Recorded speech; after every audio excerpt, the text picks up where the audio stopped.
Time has rewound, and our girl Ji-won is back with a vengeance and killer style. With her glow up in full swing, Ji-won strolls into work like she's walked straight out of a fashion magazine. She casually tells Ji-hyuk, hey, maybe you should update your look too. Ji-hyun, clearly taking notes, pulls a full Cinderella transformation overnight as well. Gone is the baggy, boring jacket. He's now rocking a tailored suit and contacts. And boom, the whole office is thirsty. Ji-hyun, ever the gentleman, thanks Ji-won with a soft smile. But, oh no, here comes Ming-hwan, dragging Ji-won into the storage room like a drama king. He's on his usual jealous spiral, accusing Ji-hyun of liking her and Ji-won for responding. Ji-won, keeping it cool, says, relax, Ji-hyun has a girlfriend. I saw him all buddy-buddy with her the other day. But Ming-hwan, in true hypocrite style, goes, all men are the same. Really, Ming-hwan? That's rich coming from you. Ji-won mentally rolls her eyes but plays along with a polite smile. Revenge plans require patience, after all. Later, Ji-hyun asks Ji-won out to dinner, and although he looks like a snack, she declines, citing plans. Spoiler alert, it's not him, it's Yongho. Remember Yongho, Ji-won's old classmate who confessed his feelings in college? He even brings a rejection letter from Ji-won that was so harsh, Ji-won instantly knows that Soo-min wrote it. Yongho, bless his heart, still hopes for a chance, but Ji-won lets him down gently, saying she has a boyfriend. When Yongho asks if it's the one who asked him to clear her name and starts describing Ji-won's so-called boyfriend, Ji-won pieces together that he's actually talking about Ji-hyuk. Wait, what? How does Ji-hyuk know about Yongho, and how is he involved in all of this? Meanwhile, Ji-hyuk, fresh from work, spots Ji-won chatting with Yongho and looks all smiley. He gets curious, read low-key jealous, and starts wondering what's up with them. Ji-hyuk's attention has officially been piqued. What Ji-won doesn't know is that her connection with Ji-hyuk was written in the stars long ago.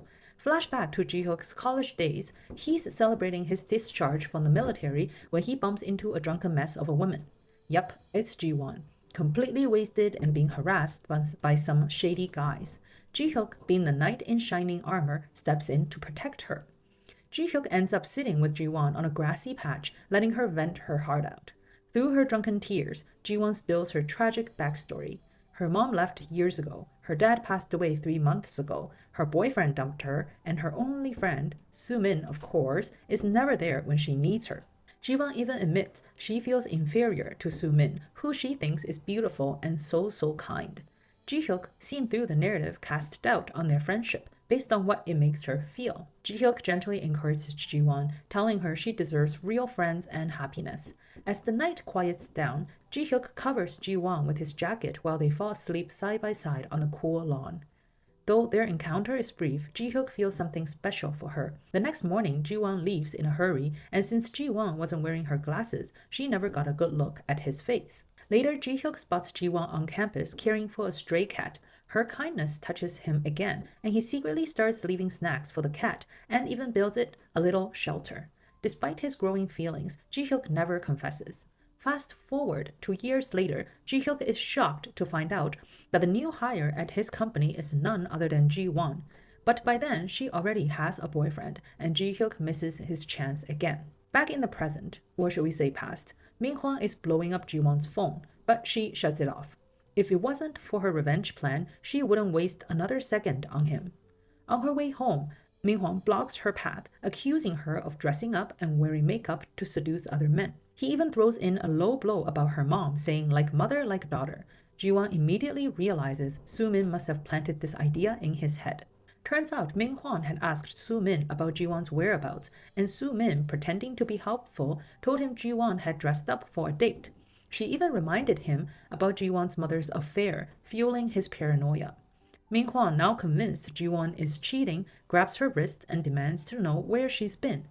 Just as things escalate, Ji-hyun appears out of nowhere and flips Ming-hwan over his shoulder like a pro wrestler. Here's the twist. Ji-hyuk, like Ji-won, has also traveled back in time. He remembers attending Ji-won's funeral 10 years in the future, where Ming-hwan confessed to killing her. Fueled by rage, Ji-hyuk is ready to teach Ming-hwan a lesson, but Ji-won stops him just in time. Ming-hwan, terrified, runs off. Ji-won, stunned, asks Ji-hyuk why he's here. Ji-hyuk admits he was worried because she didn't answer his calls. He warns her that people like Ming-hwan don't change and will only hurt her again. Ji-won is surprised at how much Ji-hyuk seems to know about Ming-hwan's true nature, but she brushes it off as him being observant at work. The mood lightens, and Ji-hyuk takes the chance to confess his feelings. Ji-won, however, coldly rejects him, saying she despises cheaters. She also mentions that Yoo-hui is a dear friend, making Ji-hyuk realize that she's misunderstood his relationship with Yoo-hui. He quickly calls Yoo-hui, and Ji-won overhears their conversation, finally learning that Ji-hyuk and Yoo-hui are siblings.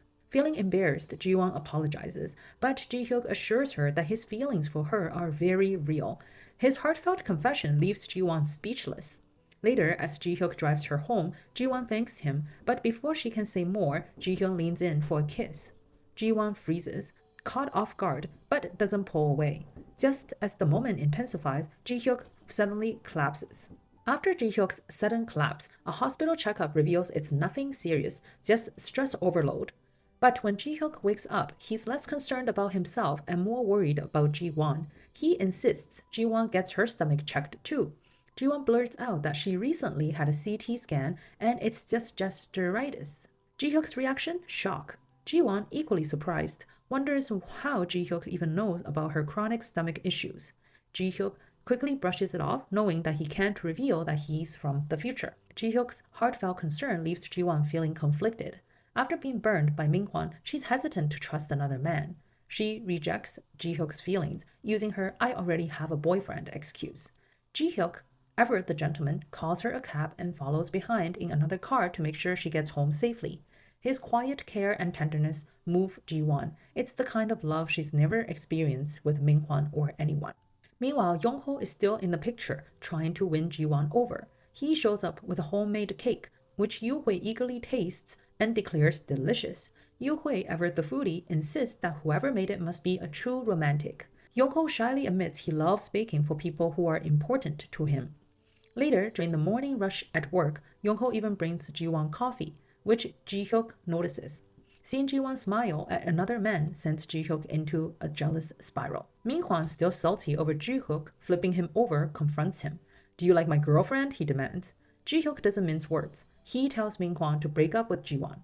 Before Min-hwan can process this, Ji-hyuk drops the bomb. "I do like Ji-won." Min-hwan, stunned, tries to play it cool by checking his watch, but Ji-hyuk grabs his wrist and warns him to never lay a hand on Ji-won again. Intimidated, Min-hwan backs off. Ji-won is surprised by Min-hwan's sudden change in behavior. She had expected him to break up with her after last night's drama. But instead, his mind is preoccupied with Soo-min. Turns out Soo-min pulled her classic innocent but seductive act on Min-hwan. When he was burning with desire, Soo-min played the "I can't betray Ji-won, but I have to stay true to my heart" card and gave him a kiss on the cheeks before sending him home. Her calculated moves left Min-hwan completely hooked and wanting more. Ji-won starts to suspect something is off between Min-hwan and Soo-min. To test the theory, she suggests Min-hwan take Soo-min out for lunch. Min-hwan, eager to impress Soo-min, jumps at the chance. At lunch, he tries to act like a big spender, ordering fancy steak and wine he can't even appreciate. Soo-min, of course, eats it up, figuratively and literally, and starts seeing Min-hwan in a golden light. Things get intense at work for Ji-won as she pushes forward with the project, only to have the team leader force her out and assign Soo-min and Yan to the project instead. When Ji-won notices her name is missing from the proposal, she politely asks Yan about it, but deep down, she resolves to rely on her own strength to overcome this obstacle. Ji-hyuk, however, has no intention of staying on the sidelines. He takes Ji-won out, claiming he wants to help her. Ji-won's intrigued until she realizes his help means teaching her judo. Ji-won struggles hilariously, repeatedly failing to nail the moves. Ji-hyuk stays patient, coaching her step by step, until in a moment of distraction, Ji-won manages to flip him onto the mat. Triumphant, Ji-won collapses next to him in laughter. Ji-hyuk, watching her smile, is hit by a wave of nostalgia, remembering the time long ago when they had been just as close. His gaze softens, but Ji-won remains clueless. Meanwhile, Soo-min is scheming behind the scenes, encouraging the team leader to undermine Ji-won.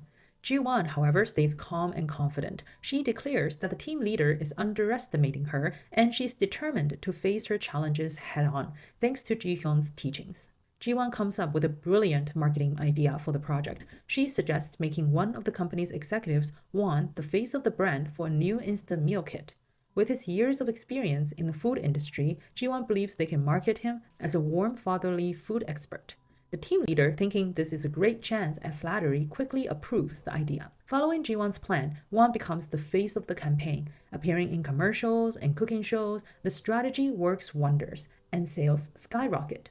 Won, riding high on his newfound fame, decides to pursue international deals, boarding a flight to negotiate with foreign partners. And here's where Ji-won's revenge takes the stage. She already knows from her future knowledge that Won will create a scandal by assaulting a flight attendant mid-flight, leading to his arrest and media backlash.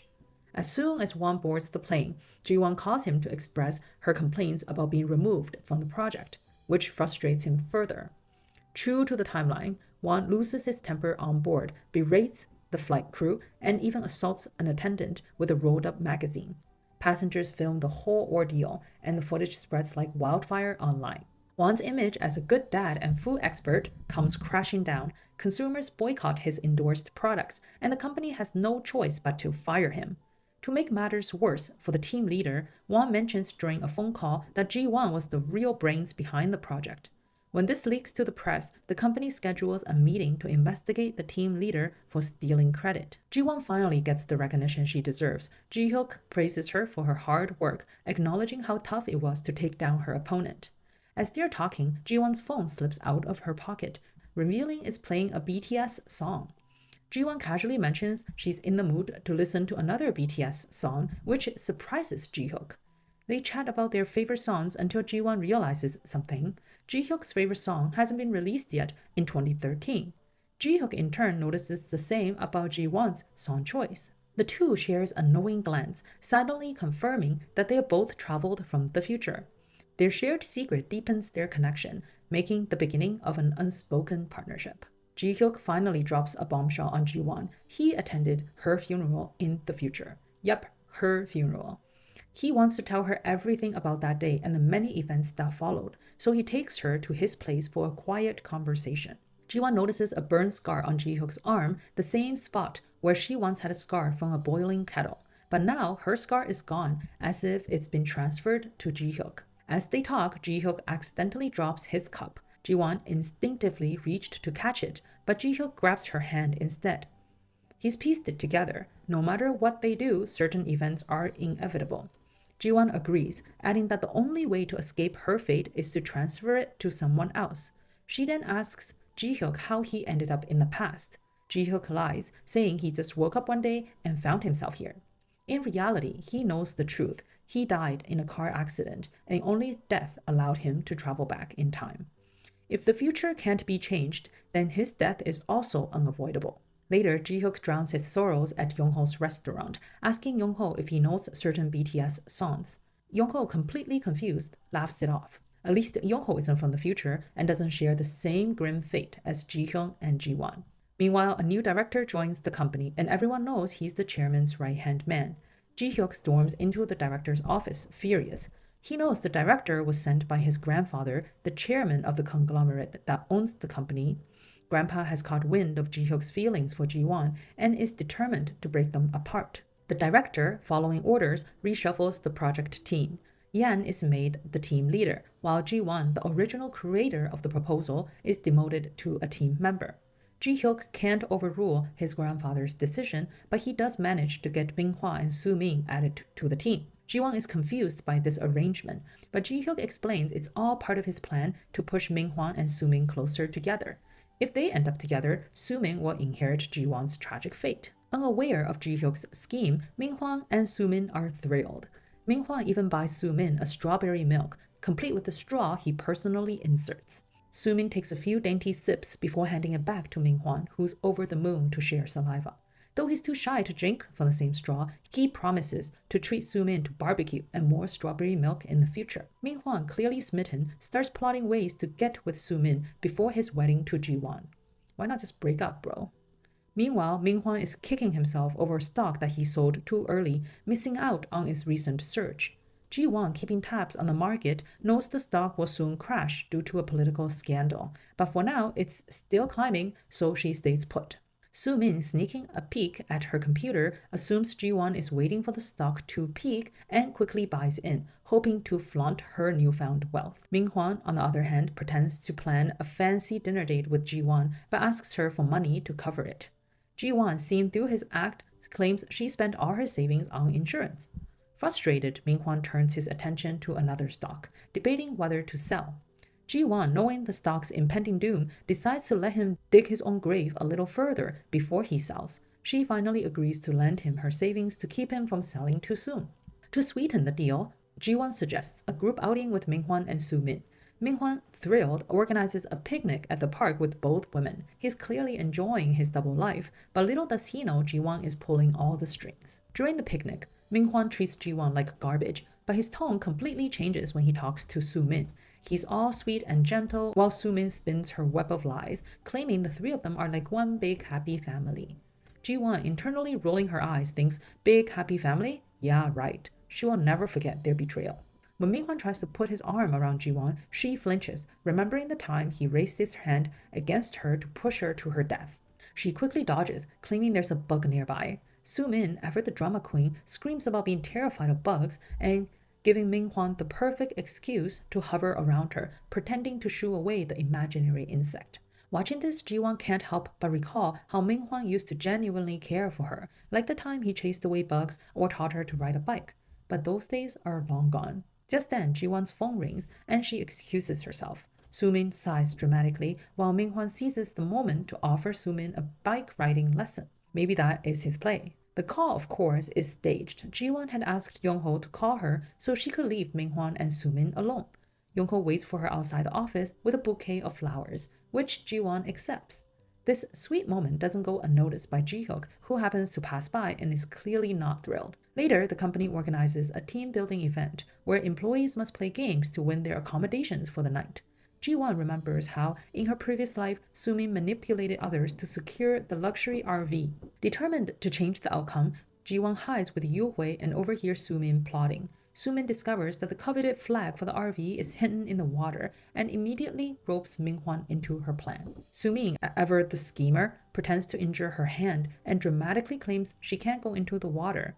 She sweet-talks Min-hwan into going to retrieve the flag for her, and he eagerly agrees. Ji-won, observing this, reflects on how Soo-min always uses others to get what she wants, but Ji-won isn't about to follow that path. When Ji-won runs into Ji-hyuk, she tests him by mentioning the flag. Without hesitation, Ji-hyuk offers to get it for her. But Ji-won refuses, determined to rely on herself. Ji-hyuk, touched by her resolve, reveals the blue heart on his chest, the same symbol Ji-won's father used to draw on her allowance money. Ji-hyuk tells her he's willing to be her allowance, someone she can depend on. Ji-won, moved to tears, shakes her head, saying she wants to treasure her allowance and find happiness with her own strength. With newfound determination, Ji-won heads to the riverbank. She spots the flag on a rock across the water and wades in, but halfway through, she loses her footing and starts to drown. Ji-hyuk, who had been watching from a distance, rushes in to save her. Once they're both safe, Ji-hyuk scolds her for taking such a risk. Ji-won fires back, saying she's not like Soo-min. She wants to earn her happiness through her own efforts and prove that Soo-min's manipulative ways are wrong. Ji-hyuk looks at Ji-won with a mix of admiration and love. He remembers how Ji-won once told him that after her father's death, she felt she was living on a shaky boat, never able to find solid ground. In that moment, Ji-hyuk realizes his purpose. He wants to be Ji-won's solid ground, that steady land that she can stand on. After a series of close calls, Ji-won successfully secures the coveted flag for the luxury RV. But before the results are announced, she needs to hide it. Thinking quickly, she tucks the flag into her jacket. Just as she's about to leave, Soo-min ambushes her from behind, trying to snatch it away. Ji-won, refusing to back down, pretends her bracelet is tangled in Soo-min's hair and uses it as an excuse to grapple with her. The two roll around in a chaotic scuffle until Ji-won finally overpowers Soo-min, leaving her disheveled and defeated. Ji-won starts to walk away but hesitates, her kind heart getting the best of her. She turns back to check on Soo-min, only to be blindsided. Soo-min attacks again, shoving Ji-won aside and stealing the flag. Soo-min is now smug with her victory. She assumes Ji-won will give up and crawl back to base. But when the results are announced that evening, it's Ji-won who emerges as the winner. Turns out Ji-won didn't give up after Soo-min's betrayal. She fought back, reclaiming the flag in a final showdown. Furious, Soo-min confronts Ji-won at the restroom, splashing water on her and accusing her of being a bad friend. Ji-won, finally fed up, tells Soo-min the truth. She's starting to detest her. She's tired of her lies and manipulation. They're not friends. Switching tactics, Ji-won casually mentions her upcoming wedding to Ming-hwan, knowing it will provoke Soo-min. As expected, Soo-min immediately plots to steal Ming-hwan for herself. That night, in front of Ming-hwan, Soo-min plays with her necklace, drawing his attention. Ming-hwan, unable to resist, sneaks over to Soo-min's tent. Soo-min, feigning distress, acts like she's troubled, giving Ming-hwan the perfect excuse to comfort her. He cups her hand tenderly, and within seconds, the two are locked in a passionate embrace. Though Ji-won had anticipated this, seeing it unfold still breaks her heart. She retreats, tears streaming down her face, feeling the sting of betrayal all over again. Ji-hyuk finds her and gently covers her eyes, shielding her from the painful sight. Under the moonlight, he holds her hand, offering a warmth Ji-won hasn't felt in years. Ji-hyun tells her he's grateful to have the second chance to be by her side. Ji-won, moved by his sincerity, finally accepts his feelings, placing her hand in his. The next morning, Ming-hwan, pretending nothing happened, invites Ji-won to breakfast. Ji-won plays along, acting oblivious to the previous night's events. Soo-min, however, is visibly annoyed. After their night together, Ming-hwan had told Soo-min to keep their affair a secret, making it clear he wasn't planning to leave Ji-won. Soo-min, realizing that she's just a fling, is furious. Back at home, Soo-min vents her frustration by defacing photos of Ji-won. But the next day at work, she switches gears, handing Ji-won a heartfelt letter of apology. The letter is beautifully written, filled with seemingly genuine remorse, even claiming Soo-min can't live without Ji-won. Ji-won, unimpressed, smirks and shows the letter to Ji-hyun. If I didn't already know how this ends, Ji-won says, I might have actually cried. After their little incident, Ming-hwan decides to keep low profile around Soo-min, or so he thinks. The company, in true dramatic fashion, pairs them up for a supermarket promotion event. Soo-min, being the professional queen of tea, starts by ignoring Ming-hwan, then casually sachets her hips, throwing in a calculated over-the-shoulder glance, and dramatically licks some cream off her fingers. For the grand finale, she flips her hair while tying it back into a ponytail. Bravo, Soo-min. 10 out of 10 for Green TV status. If you know, you know. Ming-hwan, totally hypnotized. He drops everything to chase after her. When Ming-hwan finds Soo-min writing in her notebook, he peeks over to discover she's listing things she wants to do with him. Before his brain catches up, Soo-min pushes him into the storage room and locks the door. Ming-hwan, beyond eager, starts unbuttoning his shirt, but Soo-min pulls the brakes. She demands he dumps Ji-won and commit to her. And here's the kicker. Ming-hwan, in all his sleaziness, suggests keeping both women. Soo-min storms off in disgust. Which one of these two are more despicable? Meanwhile, a customer at the event has an allergic reaction during a sample tasting. Turns out Ming-hwan was so busy flirting with Soo-min that he forgot to put out the allergy warning signs. To avoid getting in trouble with the company, they rushed the customer to the hospital. Ming-hwan even pays a hefty sum in medical fees, much to Soo-min's annoyance. She thinks Ming-hwan's fake generosity is a waste, especially since his bank account is already on life support. Just as Ming-hwan's trying to play the high roller, karma strikes. News breaks that the stock he's been banking on crashes due to a political scandal. Furious, Ming-hwan spirals, realizing that not only has he lost all his money, but he's also deep in debt, including high-interest loans. Ji-won, on the other hand, is all smiles on the inside. She knew this was coming and was patiently waiting for Ming-hwan to hit rock bottom. Desperate to fix his finances, Ming-hwan hatches a plan. He first pretends to break up with Soo-min, claiming he's serious about marrying Ji-won. Then he invites Ji-won out for drinks to gauge her thoughts on marriage. But Ji-won, fully aware of his ulterior motives, plays it cool. She knows he's just planning to freeload off of her after the wedding. That night, Ji-won vents to Ji-hyun, laughing at how broke Ming-hwan is, yet still has the audacity to propose. On the way home, Ji-won remembers a stray cat from her university days that she always wanted to adopt but hesitated, missing her chance. Ji-hyun in turn shares a story about how he once nearly got into an accident while rescuing a cat. Ji-won suddenly recalls seeing the same cat in Ji-hyun's place. It clicks. Ji-hyun had risked his life to save the stray that she had cared for. Deeply touched, Ji-won visits Ji-hyun's home to see the cat again. Ji-hyun casually gives her his door code, saying she's welcome anytime. Upon learning about Ji-hwan's proposal plans, Ji-hyun grows concerned. Ji-won, however, comes up with a brilliant scheme. The catch? She needs to accept Minghwan's proposal to pull it off. Reflecting on Minghwan's first proposal in her past life, complete with cheap balloons, a misspelled "marry me," and a little sad cake, Ji-won braces herself for this time. This time, Minghwan steps up his game. He throws an elaborate proposal ceremony complete with princess treatment, an actual diamond ring, and waterside fireworks. Who knew he had it in him?